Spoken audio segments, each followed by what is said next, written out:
land of error assures us, without doubt, that he will at last come to the beautiful city of truth. 22. Light on the truth of transitoriness. It is well sometimes to meditate deeply and seriously on the truth of transitoriness.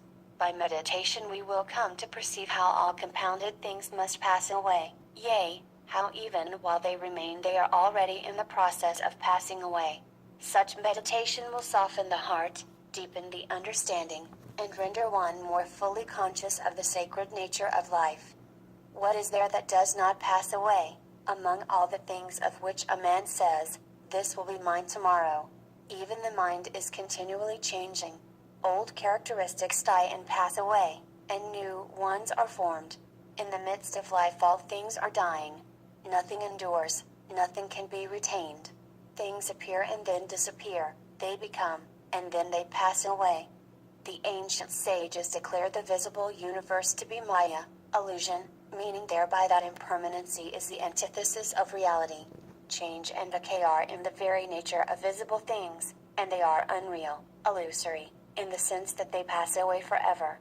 He who would ascend into the realm of reality, who would penetrate into the world of truth, must first perceive, with no uncertain vision, the transitory nature of the things of life.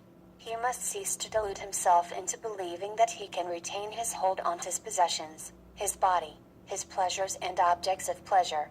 For as the flower fades and as the leaves of the tree fall and wither, so must these things, in their season, pass away forever. The perception of the truth of transitoriness is one of the few great steps in wisdom, for when it is fully grasped, and its lesson has sunk deeply into the heart, the clinging to perishable things which is the cause of all sorrow, will be yielded up, and the search for the truth which abides will be accelerated. Anguish is rife because men and women set their hearts on the acquisition of things that perish, because they lust for the possession of those things which even when obtained cannot be retained. There is no sorrow that would not vanish if the clinging to transient things were given up. There is no grief that would not be dispersed if the desire to have and to hold things which in their very nature cannot endure were taken out of the heart. Tens of thousands of grief-stricken hearts are today bewailing the loss of some loved object which they called theirs in days that are past, are weeping over that which is gone forever and cannot be restored. Men are slow to learn the lessons of experience and to acquire wisdom, and unnumbered griefs and pains and sorrows have failed to impress them with the truth of transitoriness. He who clings to that which is impermanent cannot escape sorrow, and the intensity of his sorrow will be measured by the strength of his clinging. He who sets his heart on perishable things embraces the companionship of grief and lamentation. Men and women cannot find wisdom because they will not renounce the clinging to things.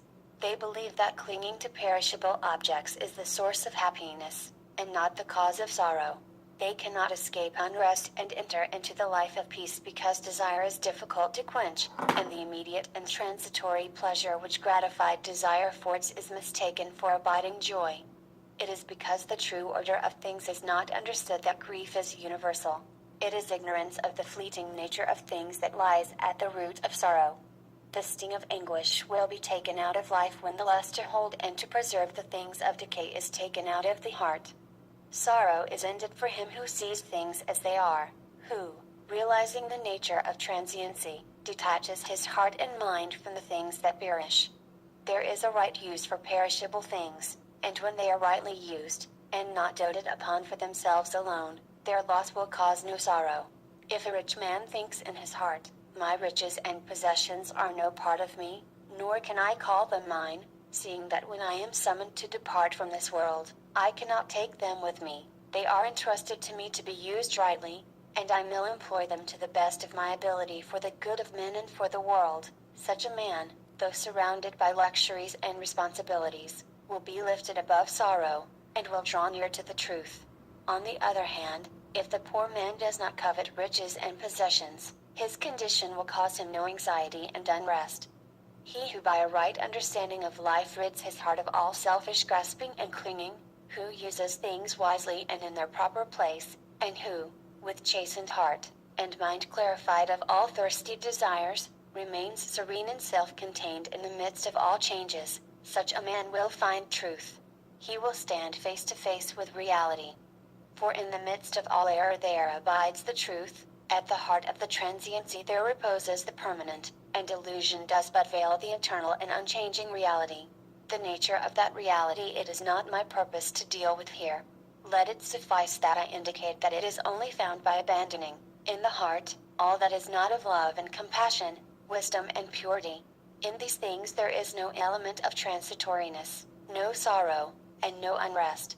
When the truth of transitoriness is well perceived, and when the lesson contained in the truth of transitoriness is well learned, then does a man set out to find the abiding truth, then does he wean his heart from those selfish elements which are productive of sorrow. He whose treasure is truth, who fashions his life in accordance with wisdom, will find the joy which does not pass away. He will leave behind him the land of lamentation, and, crossing the wide ocean of illusion, will come to the sorrowless shore.